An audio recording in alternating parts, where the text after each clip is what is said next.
Bonsoir à toutes et à tous, bienvenue dans Du Grain à Moudre. Ce soir, les neurosciences sont-elles trop présentes à l'école ? Dans la scène 10 de l'acte 3 du Malade imaginaire, Argan, le malade, fait face à Toinette, sa servante, travestie en médecin. À chacun des mots avancés par son maître, douleur de tête, voile devant les yeux, colique, celle-ci répond invariablement « C'est du poumon que vous êtes malade, le poumon vous dis-je ». Eh bien, transposée au XXIe siècle, la fameuse réplique serait sans doute différente. Exit le poumon, place à un autre organe au statut devenu quasi hégémonique sous l'influence des neurosciences. C'est le cerveau vous dis-je. Ah, évidemment, c'est exagéré, mais ce qui ne l'est pas, c'est la place de plus en plus importante prise par cette discipline portée par les progrès de l'imagerie cérébrale. Les neurosciences connaissent un formidable essor. Preuve de leur nouvelle centralité, le Conseil scientifique de l'éducation nationale, installé en janvier dernier et qui a vocation à guider la politique éducative, est présidé par le neuroscientifique Stanislas Dehaene, la star française de la discipline. Une nomination qui a fait grincer quelques dents. Les syndicats d'enseignants notamment s'inquiètent d'une possible mainmise des neurosciences sur la politique éducative au détriment de l'expertise de terrain des pédagogues. Alors les neurosciences prennent-elles trop de place à l'école ? C'est le thème de notre discussion ce soir en compagnie de trois invités.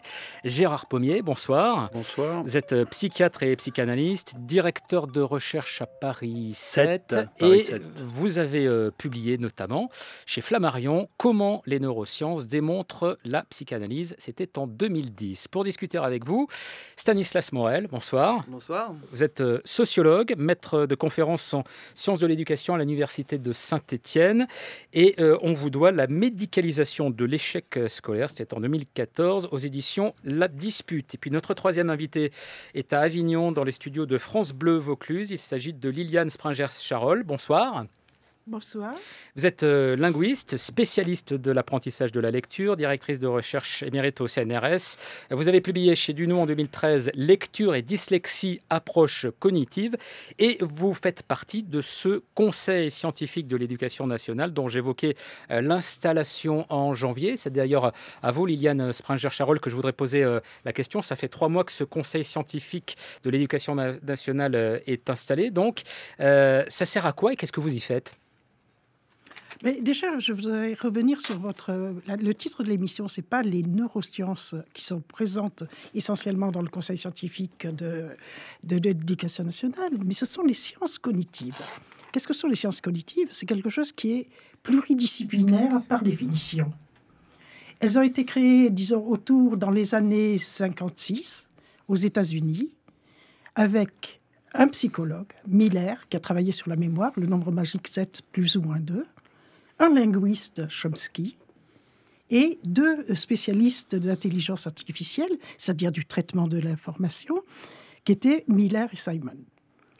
Et très tôt, s'est rajouté à ce courant quelqu'un qui est très connu en France dans le domaine de l'éducation, c'est Brunner, qui travaille sur comment on traite les informations et comment on va faciliter l'apprentissage. Et hors de France, ce courant cognitiviste était soutenu, par exemple, à Moscou par Luria, qui lui était neurologue et qui a travaillé aussi sur la mémoire. Enfin, le cas Benjamin, c'est l'homme qui avait une extraordinaire mémoire et qui était en lien avec Vygotsky, quelqu'un très connu aussi dans le domaine des sciences de l'éducation en France. Et de notre côté, en Suisse, Piaget. Liliane Springer-Charolles, pardonnez-moi, je vous interromps parce que à la fois c'est intéressant de refaire un petit peu l'histoire, mais comme on n'a pas beaucoup de temps pour la discussion, et je voudrais vraiment qu'on aille au fond de cette discussion, si vous voulez bien, je voudrais quand même juste, si vous pouvez répondre donc à ma première question, c'est-à-dire ce Conseil scientifique de l'éducation nationale, qu'est-ce que vous y faites et en quoi justement alors les sciences... Voilà. On essaie d'intégrer les sciences cognitives et pas les neurosciences. De quelle manière, justement ? De quelle manière ? Par des discussions. Et ça se met en place, c'est lent. Et c'est vrai que la temporalité politique n'est pas la temporalité scientifique. Et il faut faire attention à faire coïncider les deux et ne pas aller trop vite. Donc, on essaie de faire passer au niveau de l'éducation et du ministère un certain nombre de résultats des recherches, mais surtout pas uniquement des neurosciences. Largement des sciences cognitives qui intègrent l'éducation dès le début. Alors, et des chercheurs Alors, Gérard Pommier, pour qu'on puisse vraiment bien faire circuler la parole, Liliane Spranger-Charol, et je m'adresse aussi aux autres invités, que vous puissiez vraiment être dans une discussion. Je voudrais qu'on entende quand même aussi et Gérard Pommier et Stanislas Morel. Gérard Pommier, donc Oui, vous, au moment de la oui. création de ce Oui, conseil oui, scientifique, oui. vous avez réagi notamment en critiquant un déséquilibre en faveur, alors quoi, en faveur des neurosciences, c'est en pas faveur des seulement sciences un cognitives. déséquilibre de ma part, de même de la part que des 3000 spécialistes de terrain qui ont soutenu notre mouvement. Il s'agit plutôt d'un coup de force politique qui impose dans le domaine de l'éducation de manière absolument hégémonique une discipline qui n'a que des rapports très lointains avec les apprentissages, avec la manière de réagir des enfants à ce qui est le fond de leurs problèmes, c'est-à-dire avant tout des problèmes familiaux, des problèmes sociaux, des problèmes psychiques, qui ont été la manière, je dirais, depuis qu'il y a ces problèmes éducatifs, d'aborder les problèmes. Donc, d'un seul coup, on nous dit c'est le cerveau, comme si le cerveau était le centre des problèmes éducatifs, alors que le cerveau n'est qu'un instrument. Et mais Gérard Pommier, ce conseil scientifique, il est pluridisciplinaire. Non, et en plus, il n'en est qu'au début. Donc, qu'est-ce qui vous... écoutez, il y a une hégémonie de 12 cognitivistes qui se font passer partout pour des neuroscientifiques. Ce ne sont pas, comme ça vient d'être rappelé, ce ne sont pas du tout des neuroscientifiques. Ils s'appuient de manière indue sur les neurosciences. Par exemple, le titre du dernier livre de M. Dehaene, Le code du cerveau. Le code, ça veut bien dire qu'il y a un déterminisme génétique. M. Ramus, qui est le bras droit de M. Dehaene, déclare dans une récente déclaration au Point que les problèmes éducatifs sont dus entre 30 à 50% à quoi ? Au génome. Il cite son article. C'est quand même assez grave. Ça veut dire que les enfants qui ont des problèmes, ce ne sont ni des problèmes familiaux, ni des problèmes sociaux, ni psychiques, ce sont des problèmes génétiques. Cela fait des enfants des handicapés ou même plus graves. Alors, je vais revenir très vite vers vous, Liliane Spranger-Charol, pour savoir si vous reconnaissez dans ce que vient de dire Gérard Pommier le conseil scientifique auquel vous appartenez. Mais Stanislas Morel, est-ce que vous feriez, le constat d'une, alors je ne sais pas si on peut parler d'offensive, mais en tout cas d'une place de plus en plus importante aujourd'hui prise par les sciences cognitives, prise par les neurosciences dans le domaine de l'éducation et de la politique éducative? Oui, oui, pour quelle raison d'ailleurs? Déjà, moi, je constate qu'il y a une sorte de franchise dans les propos de Liliane Spranger-Charol, puisque elle dit bien que ce conseil scientifique a pour mission d'intégrer les recherches en sciences cognitives. Après, moi, personnellement, j'ai été confronté à des interlocuteurs que quand je leur parlais de la fermeture du conseil, ils me disaient « mais non, il y a des sociologues, des représentants de sciences de l'éducation, etc. » En fait, derrière l'affichage de pluralisme, ce conseil scientifique est une fermeture très nette, puisque finalement, tous les chercheurs qui appartiennent à ce conseil scientifique partagent deux propriétés principales. Ce sont des chercheurs qui sont acquis, pour la plupart, aux méthodes des sciences expérimentales, c'est-à-dire avec des méthodes contrefactuelles, avancée de l'hypothèse, vérification de l'hypothèse, etc. Ce sont des chercheurs, par ailleurs, deuxième point... C'est quand même un des fondements du travail scientifique. Oui, mais il y a plusieurs épistémologies. Les sciences sociales n'ont pas la même. Quand on est sociologue, quand on va étudier dans une classe, on ne peut pas faire un protocole de laboratoire. Voilà. Et donc, effectivement, de ce point de vue-là, pour les sociologues, il y a un retour en arrière évident. Deuxième propriété, ce sont des gens qui font tous des recherches sur l'efficacité, la performance.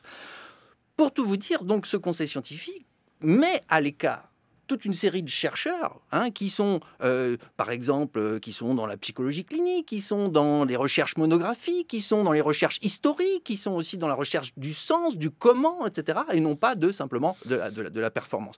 Donc, de mon point de vue, effectivement, ce conseil scientifique est une véritable fermeture, alors qu'il est censé représenter une forme de pluralisme. Liliane Spranger-Charol.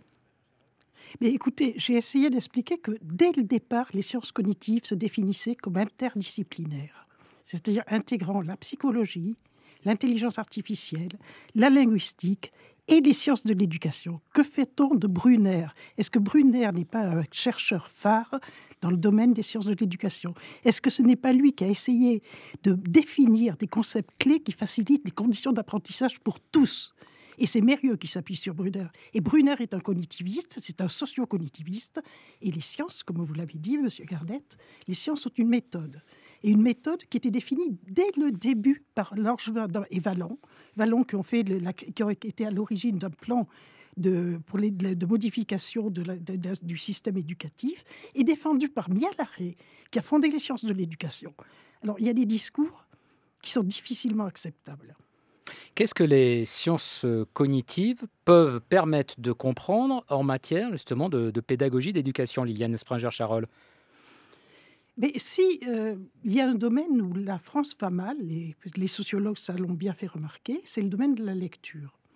Si on regarde les résultats des enquêtes Pearls et PISA pour des élèves de 15 ans, il y a de plus en plus de bons qui ont des notes meilleures et meilleures. C'est très bien. Mais il y a de plus en plus de mauvais qui sont de plus en plus nombreux et qui ont des notes de plus en plus basses. Donc la France est un pays qui est complètement antidémocratique sur la lecture. C'est ce qu'on observe aussi pour les enfants de 10 ans.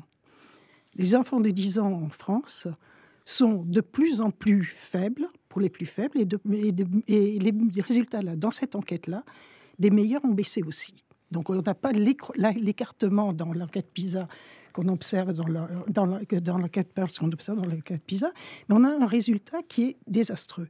Mais c'est ça qu'on essaye de comprendre en sciences cognitives et avec l'aide plus récente des neurosciences pour essayer de trouver les moyens de rendre l'apprentissage de la lecture en particulier plus efficace pour tous les enfants. Et en particulier pour ceux en situation de handicap. Parce que quand on a parlé du handicap, mais le handicap, il y a des situations qui ne résultent pas de problèmes familiaux, comme la dyslexie. La dyslexie, on trouve des dyslexiques dans tous les milieux, mais qui résultent bien de particularités du fonctionnement de ces enfants.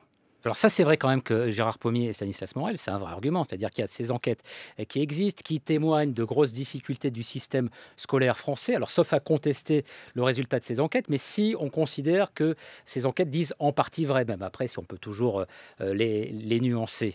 Est-ce qu'il ne faut pas se rendre à l'évidence que jusqu'à présent, en tout cas, avec peut-être les méthodes d'apprentissage classiques, on n'est pas parvenu à lutter contre les inégalités du système scolaire français, à lutter contre les problèmes justement qui peuvent être liés à cet apprentissage de la lecture.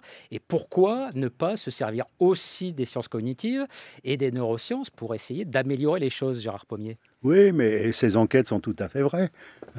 Elles font un relevé de l'état des lieux. C'est sur la question de la causalité sur lequel nous sommes absolument en désaccord. Ce n'est pas du tout dans le cerveau qu'il y a des problèmes qui causent la dyslexie. C'est-à-dire quoi? Des problèmes de division du corps et du cerveau entre la droite et la gauche qui vient interférer dans la formation des lettres et dans l'apprentissage par les enfants. Or, ces problèmes droite-gauche, ce sont des problèmes psychiques fondamentalement. Ce ne sont pas du tout des problèmes neuroscientifiques. Alors, c'est vrai que les cognitivistes peuvent faire un relevé, en quelque sorte des photos, prendre des photos de ce qui se passe et ainsi de suite.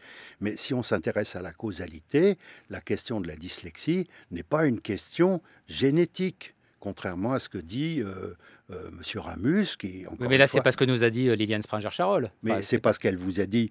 Elle vous parle du relevé d'une enquête sur laquelle je suis tout à fait d'accord. Il est vrai qu'il y a un retard extraordinaire du traitement de ces problèmes, mais si on compte traiter ces problèmes de manière neurodéveloppementale, on n'obtiendra absolument pas d'autres résultats que les résultats qui seront ceux du contact des personnes qui s'occuperont des enfants et qui les aideront.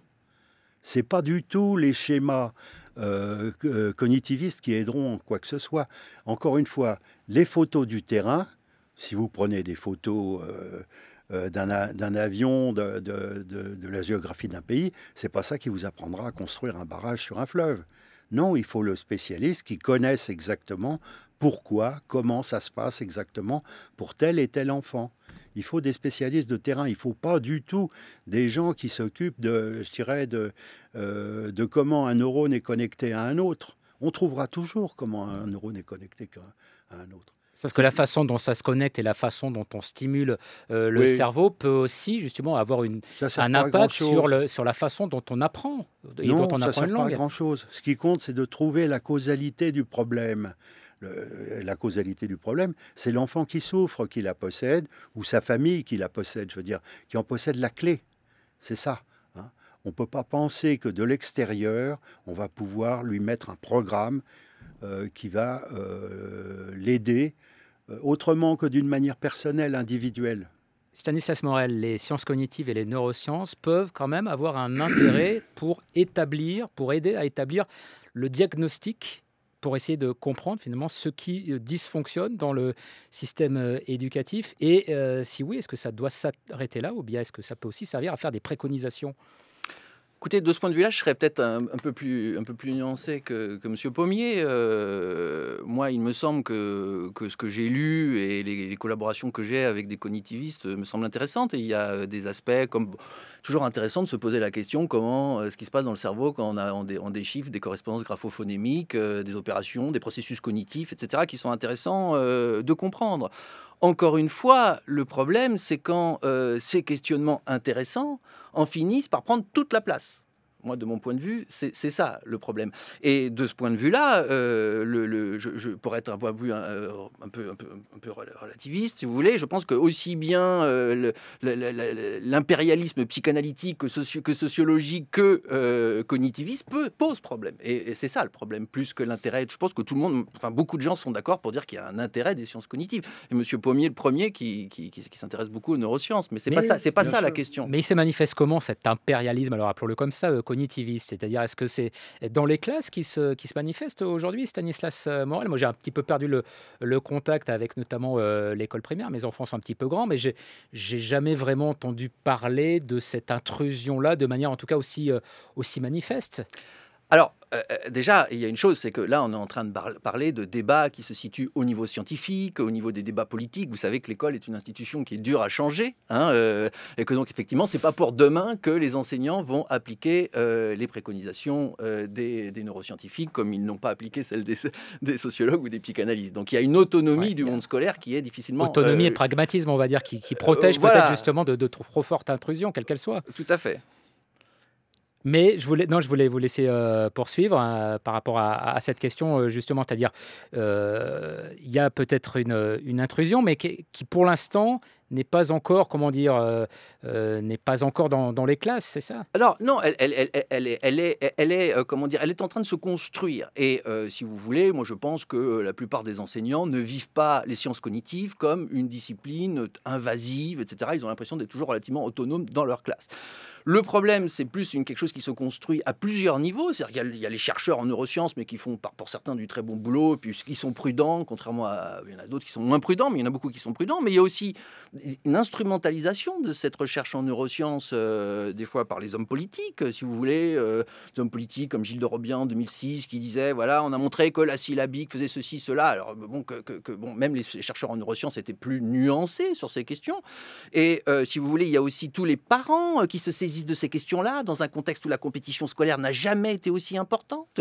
Par exemple, tout ce qui est ces diagnostics dont parlait Liliane Springer-Charol sont des diagnostics, il y a des usages sociaux très importants. Faire reconnaître que son fils est précoce intellectuellement, c'est aussi se donner des leviers de pression sur les enseignants, etc. Donc toutes ces questions sont saisies dans les médias notamment, avec tous ceux qui vont critiquer l'école, qui vont parler de la crise de l'école en s'appuyant là-dessus. Donc ça fait quelque chose qui devient une polémique, une controverse. Bon, d'ici à ce que ça change véritablement les pratiques des enseignants, ça c'est autre chose. Est-ce que pour l'instant, vous constaté des changements de pratiques qui seraient des changements de pratiques on va dire contraints, disons, Gérard Pommier, Oui. qui poseraient problème justement dans Bien l'enseignement, sûr, bien sûr. par exemple? Bien sûr, il existe des recommandations de l'éducation nationale dans certaines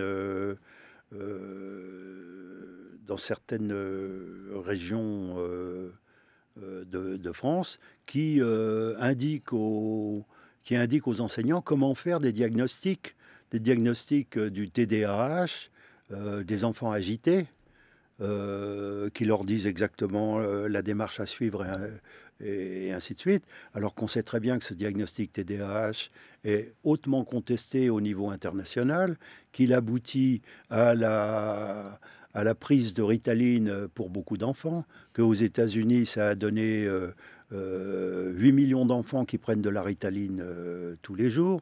Comme par hasard, les enfants dans des régions, dans des zones défavorisées de la ville. Donc il y a déjà des recommandations de l'Éducation nationale pour dépister ce diagnostic qui est fait pour vendre des médicaments. Ce sont des recommandations politiques. Le rôle de ce conseil scientifique, dont j'espère bien qu'il va être remplacé par des spécialistes de terrain, ce rôle est éminemment politique. C'est un rôle ségrégatif qui justifie la ségrégation des enfants à l'école et l'orientation d'un certain nombre d'entre eux dans des voies où ils seront étiquetés handicapés. C'est déjà ce qui arrive. Voilà, et justement, alors je voulais redonner la parole à Liliane Sprenger-Charal. Est-ce que ça, c'est pas quand même un des problèmes, en tout cas, si c'est un problème, un des risques d'assigner certains enfants finalement dans une forme d'échec en disant, bah voilà, on fait le constat que du fait des diagnostics qu'on a pu établir, ceux-là ne sont pas aptes peut-être du coup à apprendre de la même manière que les autres. Est-ce qu'on n'est pas, on remplace pas un déterminisme sociologique qui a peut-être eu quelques abus avec notamment les sociologues par un déterminisme biologique aujourd'hui? Mais si l'école ne peut pas intervenir sur les déterminismes sociologiques, elle peut intervenir sur les déterminismes linguistiques et les handicaps aussi de type psycho. Mais si on regarde pour la dyslexie, écoutez, on a passé 3 ans à faire un rapport d'expertise, on était 10 experts, et ça n'a donné pratiquement rien sur la dyslexie, dysorthographie et dyscalculie, sur les troubles spécifiques des apprentissages. Les médecins nous ont accusés d'être trop pédagogues et les pédagogues nous ont accusés d'être trop du côté médical. Je pourrais vous lire les critiques que Berrieux a fait de ce rapport, elles sont écrites dans le rapport. Tout est faux, tout ce qu'il dit est faux. Voilà. Donc j'ai pas le temps Mérieux, de le lire, c'est Philippe Mérieux, j'imagine. Hein. C'est Philippe Mérieux. Tout est faux. C'est-à-dire qu'il n'a pas pris le temps de lire le rapport. Il a dit qu'on ne s'intéressait pas à une variable environnementale qui est la langue d'apprentissage. Or, il y a toute une... C'est-à-dire, est-ce que les enfants apprennent de la même façon à lire en anglais qu'en français, qu'en espagnol? Est-ce qu'ils apprennent de la même façon à lire dans une écriture alphabétique que dans une écriture comme le chinois, qui est une écriture logographique? Ça, c'est un problème qui est au cœur des sciences cognitives et qui est au cœur de l'éducation sur lequel on peut intervenir. Il y a plein d'informations sur ça dans ce rapport. Or, Mérieux écrit... je ne sais plus, je n'ai pas la citation exacte, qu'en tous les cas, on ne s'est pas posé cette question qui est centrale pour l'apprentissage, de savoir s'il y a des différences entre langues. Ça occupe un quart du rapport, pratiquement, cette question. Donc, ça discrédite les propos de certains qui essaient de dire qu'on ne tient pas compte de facteurs dont ils s'occupent eux. Bon, on s'occupe des variables linguistiques. Alors, en tout cas, ce soir, on entend que, et pour Franck Ramu d'un côté, et pour Philippe Mérieux de l'autre, les oreilles vont peut-être un petit peu siffler ce soir. Mais ce que je voudrais comprendre, Liliane Sprenger-Charal, c'est est-ce que, du coup, les sciences cognitives permettent de préconiser des méthodes qui peuvent fonctionner pour tous, ou bien est-ce que l'idée, c'est d'avoir des méthodes qui sont adaptées presque élève par élève? Alors, justement, ce qu'on essaie de faire, c'est des méthodes adaptées, par exemple des méthodes qui partent du numérique, où chaque enfant peut s'adapter à son propre rythme d'apprentissage. Ça vient de l'auto-apprentissage. Mais pour revenir plus haut à la question des méthodes, qu'est-ce qu'on peut préconiser face aux résultats des sciences cognitives intégrant les sciences de l'éducation? C'est toutes les expériences qui ont été faites à l'étranger montre qu'une méthode phonique qui s'appuie sur les correspondances entre les unités de base de l'écrit, qui sont les lettres ou groupes de lettres, qui transcrivent les sons élémentaires de l'oral, ces méthodes sont les plus efficaces. Ça a été démontré plusieurs fois dans plusieurs études à travers le monde. On a montré ensuite, plus récemment, là on est dans le domaine des sciences cognitives, là on passe dans le domaine des neurosciences, qu'une méthode qui apprend systématiquement les relations graphie-phonie va modifier la structure du cerveau, pour rendre certaines zones visuelles plus sensibles au traitement des lettres qu'au traitement des autres formes visuelles. Pour donner une image, si vous avez un triangle, un rond et un carré, et que vous avez le mot « vol », il y a une zone particulière qui est la visual order of la forme, c'est la zone qui a rendu célèbre Stanislas Dehaene, mais aussi, ça vient des travaux de Laurent Cohen et de Ghislaine Dehaene-Lamberts, c'est la zone qui s'est progressivement spécialisée pour la lecture. Elle s'est recyclée. Dire la lecture est une activité trop récente pour avoir des prédispositions cérébrales. Donc on a utilisé une zone qui était capable de traiter des informations fines pour traiter la lecture. Or, quand on regarde ce qui se passe quand un enfant ou un adulte qui devient lettré tardivement est soumis à ce type de méthode, donc, où il apprend plus vite, mais on s'aperçoit que ça va restructurer son cerveau et que la visual world memory va être plus activée par la lecture et que tous les traitements autres, comme les traitements du visage, vont passer dans l'hémisphère droit. Donc c'est l'effet de l'entraînement va avoir un effet de modification dans le cerveau de la zone qui est spécifiquement dédiée au traitement des mots en lecture. Et quelle est la spécificité de cette zone, à part d'être dédiée au traitement visuel fin? C'est qu'elle est reliée aux autres zones du langage oral.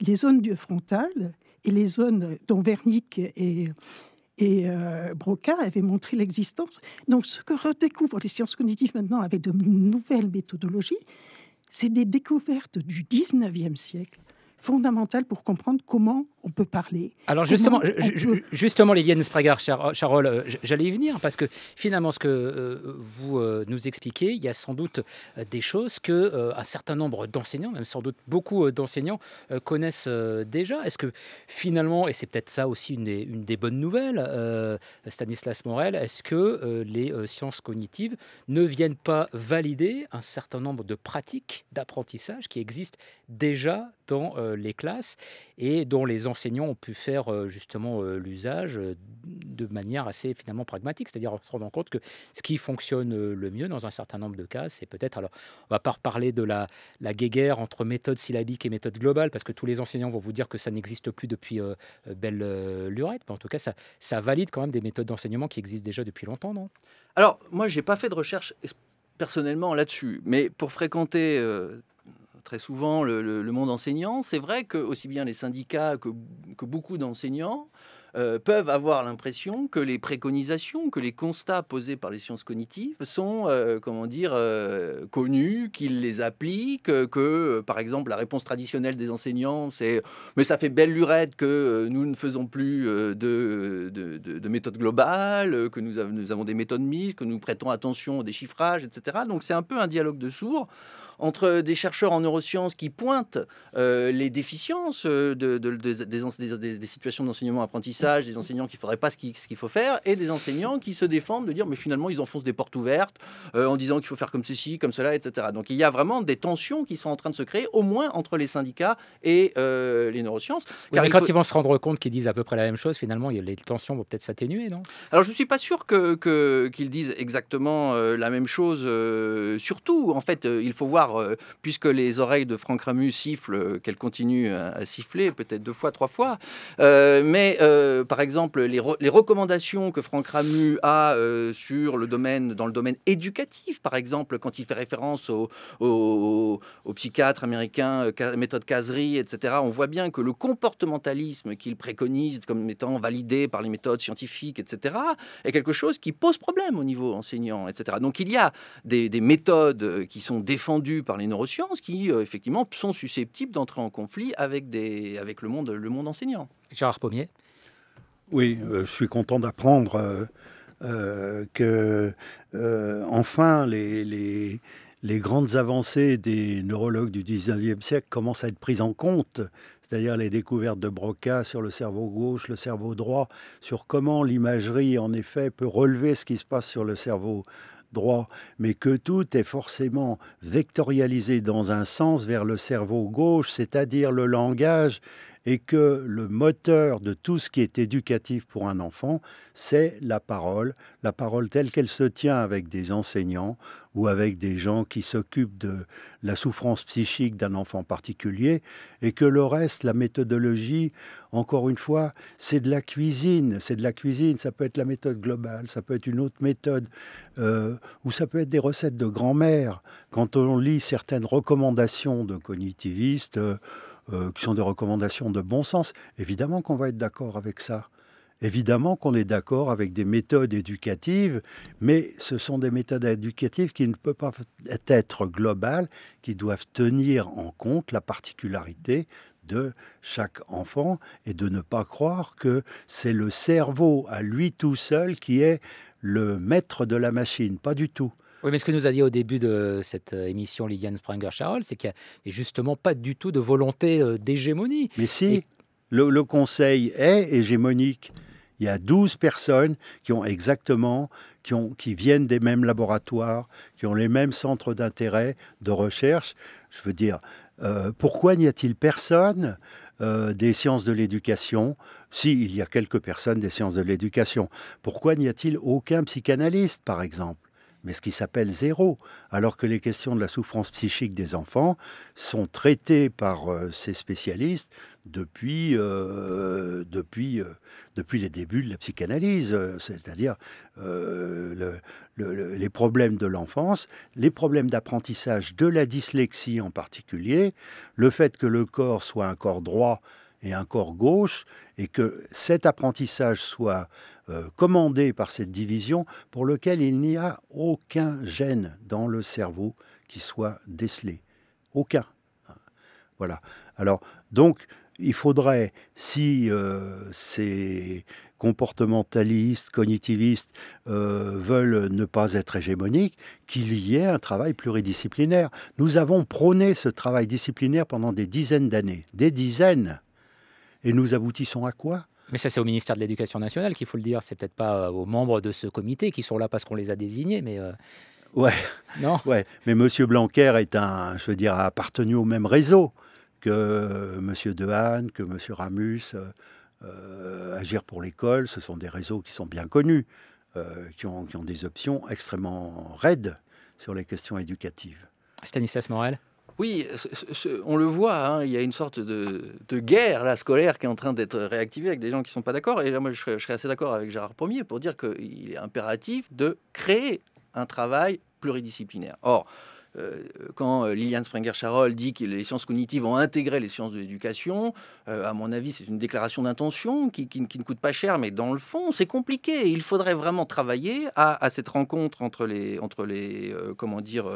disciplines, ce qui n'est pas évident, voire à y renoncer parfois et à laisser chacun travailler dans son coin, parce que travailler ensemble, aussi scientifiquement parlant, ça demande des sacrifices, des compromis qui parfois nuisent à la recherche. Donc moi, finalement, ce que je souhaiterais, c'est que l'on puisse à la fois mettre des programmes, mettre de l'argent et mettre du soutien sur des programmes de recherche pluridisciplinaires pour que finalement cette recherche pluridisciplinaire, elle puisse exister dans les faits et non pas simplement dans des déclarations d'intention, et qu'on laisse la possibilité aux différentes disciplines qui travaillent sur les apprentissages de travailler de manière autonome. Parce que pour un sociologue aujourd'hui qui travaille en sciences de l'éducation à l'université, pour avoir 2 francs 6 sous, il faut absolument faire un projet avec des cognitivistes, travailler avec un historien, avec un géographe, avec un politiste, c'est consanguin, c'est de l'inceste. Alors, en revanche, la seule pluridisciplinarité, c'est avec les cognitivistes. Et ça, on ne peut pas continuer comme ça. Il faut aussi laisser à la psychanalyse, aux sciences sociales, aux sciences humaines, une forme d'autonomie et privilégier aussi des recherches pluridisciplinaires. Autonomie et pluridisciplinarité. Oui, ensemble. Liliane Springer-Charol. Alors, je peux revenir sur 2 choses. Premièrement, ce que reporté les neurosciences par rapport aux découvertes fondamentales de Broca et de Wernicke, mais aussi de Degérine. C'est Degérine qui a trouvé le premier sujet qui ne savait, qui ne pouvait plus Alors là, vous lire, citez des noms qui me perdent un petit peu, mais bon, je vous laisse quand même poursuivre. Mais pardon. voilà. Degérine, c'est parce que la personne tout à l'heure a cité Broca et Wernicke, mais Degérine, c'est un Français aussi qui a découvert qu'on pouvait perdre, en perdant une partie de son cerveau, qu'on pouvait perdre la possibilité de lire, tout en gardant la possibilité d'écrire et de traiter des formes visuelles. Ce qu'ont rapporté les sciences cognitives, c'est des moyens d'investiguer ça in vivo et pas sur des cerveaux morts. Deuxièmement, alors sur la psychanalyse, là, il y a des choses que je ne peux pas, que j'ai du mal à accepter. Je vais vous dire quelque chose. Le mot « lire » est un mot qui, pour certains enfants, éveille quelque chose de totalement tabou. C'est le lit conjugal des parents. Au moment où l'enfant est en train d'élaborer son interdit de l'inceste, le verbe du lit, qui leur paraît alors être le mot lire, rend ce mot banni et les activités qui l'entourent, le fait de lire, sont quelque chose qui le met dans un très grand trouble. Bien sûr, les maîtresses d'école ne le savent pas et cela doit rester inconscient. C'est le rôle de la psychanalyse de découvrir cela avec l'enfant à l'occasion de dessins de l'échec scolaire, Françoise Dolto, 1990. Et ça a été dit dans un colloque de sciences de l'éducation en 72, à quoi François Bresson, qui m'a formé, avait répondu « Mais madame, dans ce cas, la dyslexie, ça n'existe qu'en France ». Bah alors, je vais faire réagir Gérard Pommier, forcément. Alors, Oui. Peut-être que si les cognitivistes doivent Non. faire aussi un petit peu le ménage, peut-être que Oui, les non, psychanalystes aussi, non? Oui, Il y a eu bien sûr. Mais j'adore Françoise Dolto qui m'a longtemps enseigné et qui a formé de nombreuses générations de psychanalystes d'enfants qui ont eu des résultats tout à fait extraordinaires avec non seulement la dyslexie, mais toute une série d'autres problèmes de l'enfance. Alors on peut toujours isoler des citations de ce genre. Je pourrais vous en lire maintenant une citation de Dehaene fabuleuse, si ça peut servir d'argument. Je ne crois pas que ça puisse servir d'argument. Mais par exemple, Dehaene, à la page 1 de son livre Le Code de la conscience, déclare qu'au moment du rêve profond, les hommes ont une érection. Bon, est-ce que c'est vérifié? Est-ce que les messieurs qui entendent vérifient qu'à chaque fois qu'ils ont un rêve, ils ont une érection? Et les dames, qu'est-ce qu'elles vont dire alors quand elles font un rêve? Hein, vous pouvez lire ça à la page 1. Alors faire des citations comme ça, qui sont dites à titre d'argument pour introduire un problème, ne me semble pas très sérieux au point de vue scientifique. Bon, j'ai peut-être une piste pour... j'aime bien toujours essayer un peu de trouver quand même des points communs et peut-être une façon de réconcilier. Alors, je ne sais pas si on pourrait mettre la psychanalyse dedans, mais en tout cas, au moins les sciences sociales et les sciences cognitives, Stanislas Morel, c'est cette décision qui est prise pour, alors je crois que c'est de la prochaine rentrée, a priori, pas sûr, de la scolarisation obligatoire des enfants à partir de 3 ans. Là, est-ce qu'on n'est pas finalement dans une approche pluridisciplinaire, c'est-à-dire de se dire à la fois il faut scolariser tôt les enfants parce que c'est à ce moment-là que leur cerveau est le plus malléable, donc c'est comme ça qu'ils apprendront le mieux, mais c'est aussi une façon de lutter contre les inégalités scolaires parce que ça permet aussi à ces enfants de démarrer tous au même moment dans le monde éducatif. Donc là, on est dans le... Non, ça satisfait tout le monde, a priori. Ça fait plusieurs décennies que les sociologues ont montré, à travers moultes enquêtes, que la scolarisation précoce était favorable aux apprentissages. Si les neurosciences arrivent 20 ans après et permettent qu'effectivement on revienne sur quelque chose qui avait été déjà mis en place en partie, etc., et que c'est très bien, hein, voilà. Mais voilà, une collaboration pluridisciplinaire, on le voit, est urgente parce que là, on n'arrête pas de s'envoyer des uppercuts à droite, à gauche. Comment faire pour travailler ensemble? Ça, c'est une autre question. Et je pense que le Conseil scientifique, malheureusement, a réactivé ces luttes qui sont en ce moment alors une sorte d'acmé. C'est dommage. Et je trouve qu'il faudrait vraiment arriver à essayer effectivement de passer un petit peu au-delà. Bah, peut-être qu'après nous avoir écouté, le ministre de l'Éducation nationale va essayer d'élargir ce conseil et vous proposer pourquoi pas d'y participer. Gérard Pommier, si on vous le propose, vous y allez? Écoutez, oui, j'irai en courant. Et ben voilà, alors vous savez ce qu'il vous reste à faire. Enfin, je m'adresse potentiellement comme ça, voilà. J'aurai le bonheur d'y rencontrer Monsieur Ramus. Voilà, par exemple. Merci en tout cas à tous les trois d'avoir participé à cette discussion. Gérard Pommier, donc je renvoie à votre ouvrage « Comment les neurosciences démontrent la psychanalyse », c'est chez Flammarion. Stanislas Morel, « La médicalisation de l'échec scolaire » aux éditions La Dispute. Et Liliane Springer-Charolles, « Lecture et dyslexie, approche cognitive », ouvrage que vous avez co-signé avec Pascal Collet aux éditions Duno. Merci à toute l'équipe du Grain, Virginie Leduo, Antoine Tricot, Fanny Richer, Antoine Dulster et Prune Saez. Émission réalisée par l'ISCOM avec à la prise de son Audrey Guélil.